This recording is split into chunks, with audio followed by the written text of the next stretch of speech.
สุขสบายดีเนาะไอ้น้องFCทุกคนนี่กับสิพามาเบิ่งสวนของน้องล่ามเองเนาะมื้อนี้เดี๋ยวมาลงพื้นที่จัดการของตัวเองเนาะมื้อเนาะนี่ก็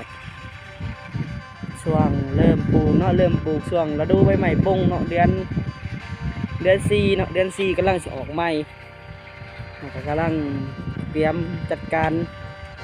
ยุกลองเนาะยุกลองมันก็เงาดินเบิกไม้เนาะคลุกคลุกคักในจักหน่อยเนาะเดี๋ยวสิพาไปเบิ่งการตัดล่ำเนาะว่าตัดหญ้าสำใดเนาะไปเนาะเถียงกับหากระปุกไม้เถียงกันดิเรื่องละมัดเป็นแซ่ไว้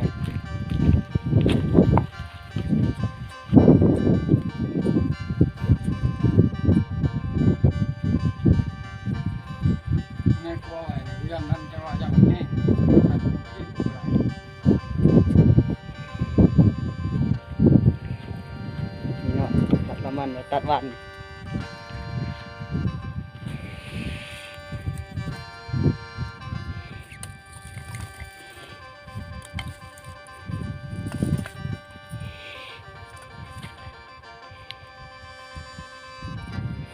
ดี๋ยวขึ้นไปแล้วขึ้นเลย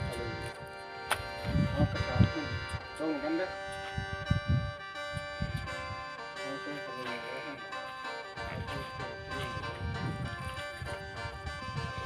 ประมาณ15 เซนนี่ก็นำมักนี่ก็ดิ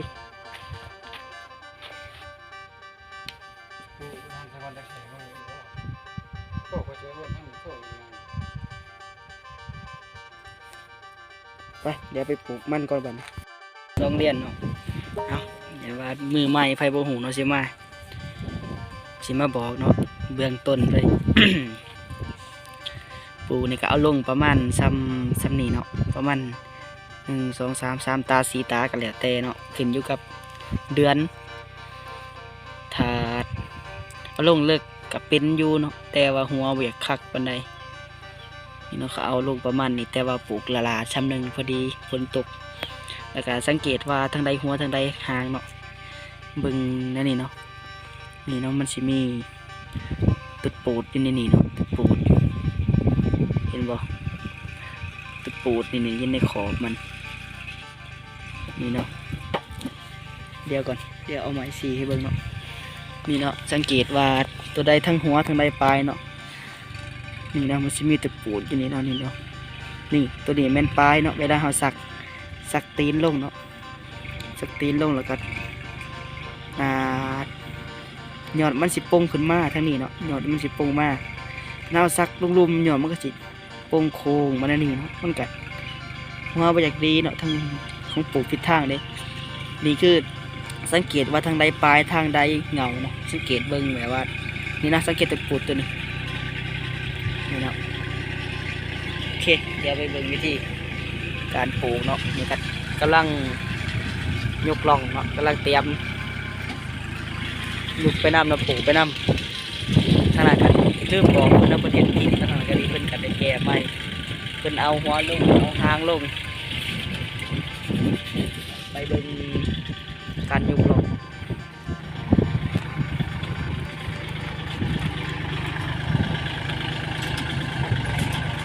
ใส่รถหน่อยเนาะมายุกหัวรถใหญ่ไปทำงานเนาะรถหน่อยในคุมทำงานแบบสวนมันเนี่ยโอเคเลยเนาะแล้วก็ใส่ได้เลย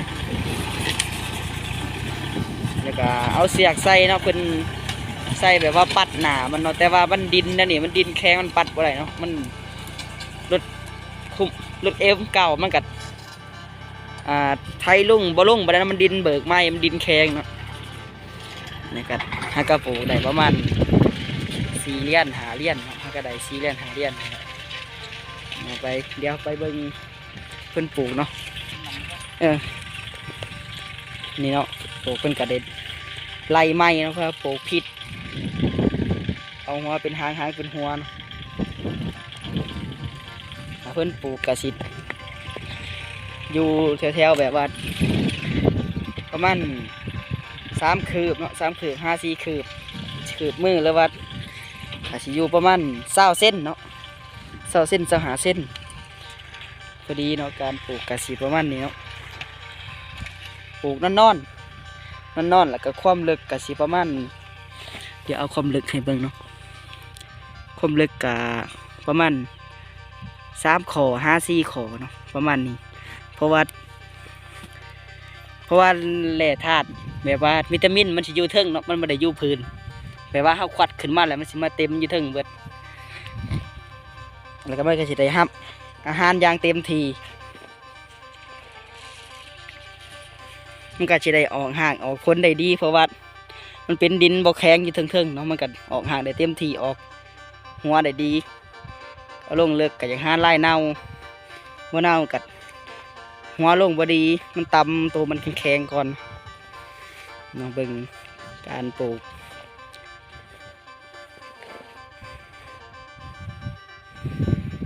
นี่นะเดินสวนก็เฮ็ดบ่ได้เบิดปานใดเนาะเริ่มเบิกไม้เฮ็ดบ่เบิดปานใดก็ยังหลายอยู่พังนี่ก็ท่านได้ปลูกเนาะพังทางนี้เนาะยังท่านได้ปลูกพังทางเถียง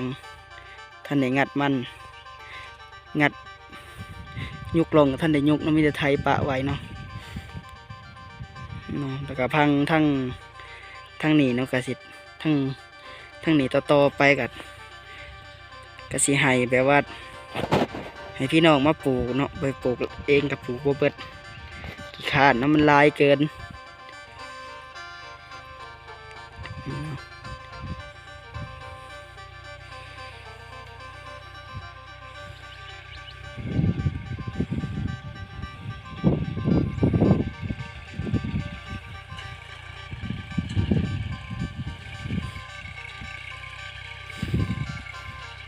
เบิ่งรถ LC นะเพิ่นยกล่องเนาะใส่งานยังขอบคุ้มแล้วก็ประหยัดน้ำมันคุมุต้า LC 018